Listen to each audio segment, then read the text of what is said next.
allow me to espouse the importance of this conference. This conference, ladies and gentlemen, is extremely important because it gives us a platform as thought leaders in the digital space to look back in retrospect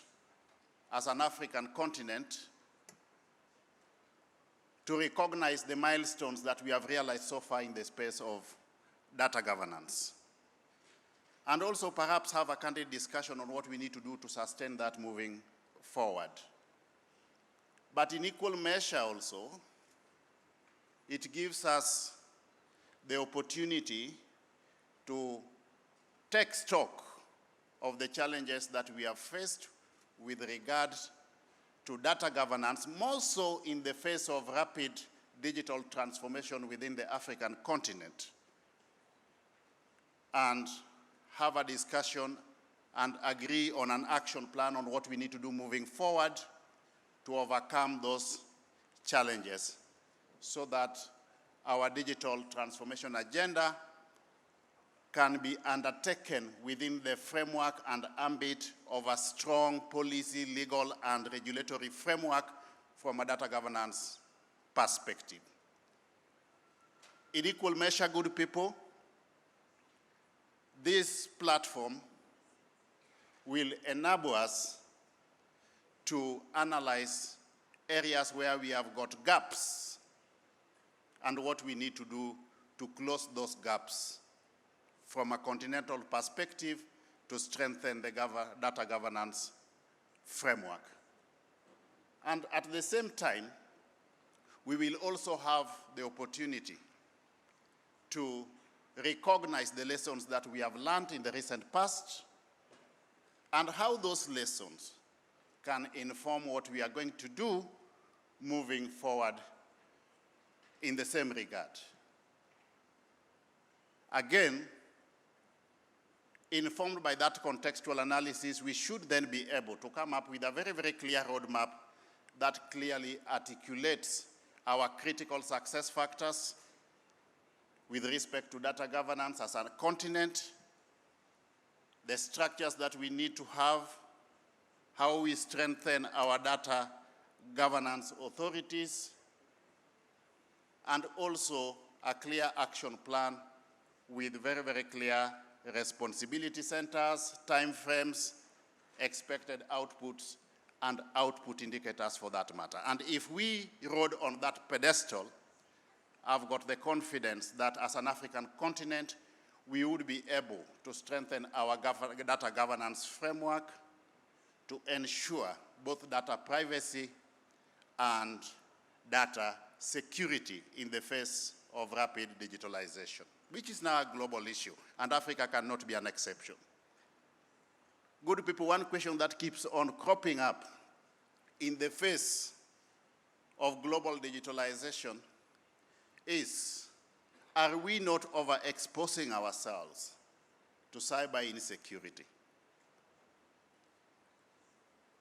by digitizing records and also in equal measure digitalizing services? And the answer is simple, that we are not going to stop digitizing records and digitalizing services because of cyber insecurity. But we need to come up with a very, very robust risk mitigation framework within the digital space to ensure that as we embark on digitalization, we are not exposing ourselves to loopholes or pilferages in data. We need to strengthen our data privacy and also data security. As you are aware, most African countries are today in earnest or with zeal enhancing the level of fiber connectivity or interconnect connectivity for that matter. In equal measure, we are enhancing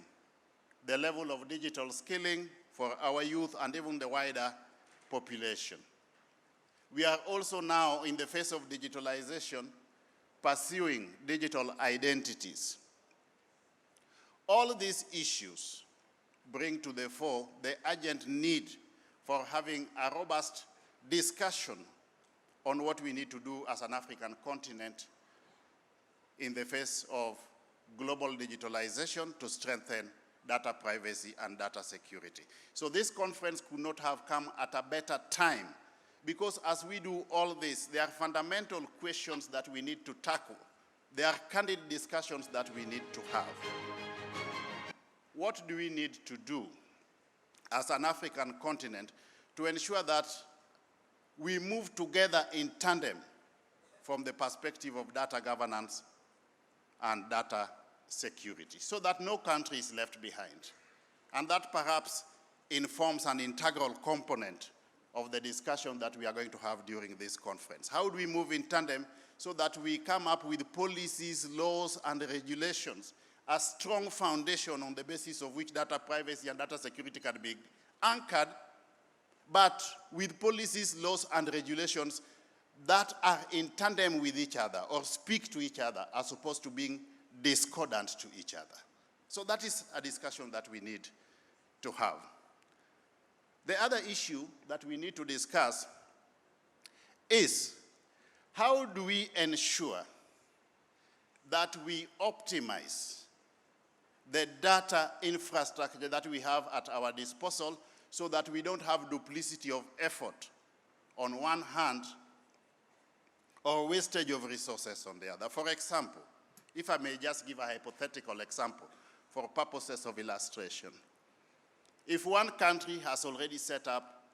a data center as part and parcel of our cloud infrastructure, how do we ensure that that data center is going to attain optimal capacity utilization levels while leveraging on the demand of Africa